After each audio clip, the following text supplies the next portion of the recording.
গেল ২৬ November Washington ডিসিতে national গার্ডের ২ সদস্যের উপর অতর্কিত হামলা চালায় আফগান নাগরিক রহমানুল্লাহ লখনাওয়াল, যাদের মধ্যে সারা ব্যাকস্ট্রম নামে এক সদস্য মারা গেছেন এবং গুলিবিদ্ধ আরেক সদস্য এখনও শঙ্কামুক্ত নন।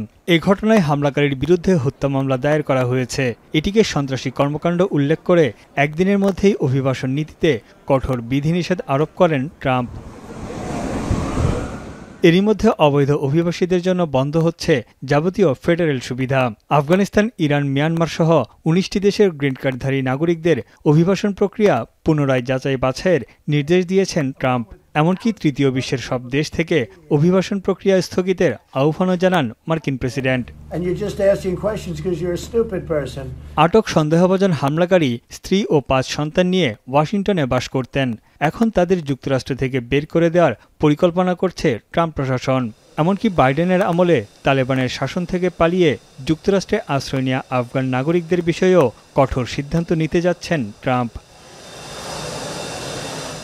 ওয়াশিংটনে গুলির ঘটনায় আফগানদের অভিবাসন প্রক্রিয়া অনির্দিষ্টকালের জন্য স্থগিত করায় বিপাকে পড়েছেন কয়েক হাজার আফগান শরণার্থী।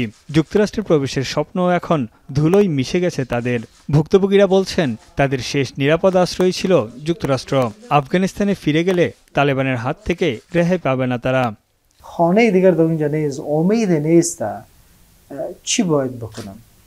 و مسئله بازداشت بدون شک শরণার্থীর মর্যাদা না পাওয়ায় পাকিস্তানে আশ্রয় নেওয়া আফগানদের জীবন আরও অনিশ্চয়তার দিকে যাচ্ছে। গেল বছর ৫ লাখের বেশি আফগানকে ফেরত পাঠিয়েছে পাকিস্তান সরকার।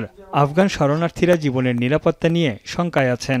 حداقل از این وضعیت بیرون شوند. من به لحاظه که تکرار میکنم با شما صحبت میکنم حالت روحی روانی یک مجمع। শুধু আফগানিস্তান নয়, তৃতীয় বিশ্বসহ এশিয়ার অনেক দেশের নাগরিকও একই আতঙ্কে ভুগছে। ভিসা নীতি কঠোর করায় বিপাকে পড়েছেন ভারতীয়রাও। উচ্চশিক্ষার জন্য আবেদন করে এখন ভিসা না পাওয়ার শঙ্কায় বহু শিক্ষার্থী।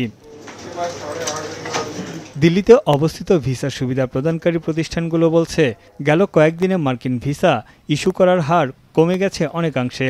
এছাড়া ভিসা দেওয়ার আগে ব্যাপক যাচাই বাছাই ও জবাবদিহির মুখে পড়তে হচ্ছে ভিসা প্রাপ্তিদের। इंडिया से बहुत सारे लोग भारत को छोड़ करके यूएसए के इकोनॉमी में योगदान कर रहे हैं, तो ट्रम्प साहब को ये ज़रूर सोचना चाहिए कि बहुत सारे बच्चों पे इम्पैक्ट पड़ेगा, वो अपना ड्रीम चेंज करेंगे या फिर वो अपने ड्रीम को छोड़ेंगे। এছাড়া আফ্রিকান অঞ্চলসহ বেশ কয়েকটি উন্নয়নশীল দেশের নাগরিকদের উপর ভ্রমণ নিষেধাজ্ঞা জারি করে ট্রাম্প প্রশাসন। এতে উদ্বেগ ও হতাশা প্রকাশ করেছেন দক্ষিণ আফ্রিকার বাসিন্দারা। As a South African, I am disappointed because we represent so much inclusivity. We are a rainbow nation. The economy just in general, like a lot, because also there's a lot of opportunities for artists, like especially with traveling.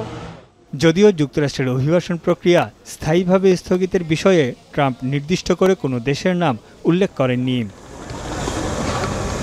Tanvir জানি, এখন বিশ্ব।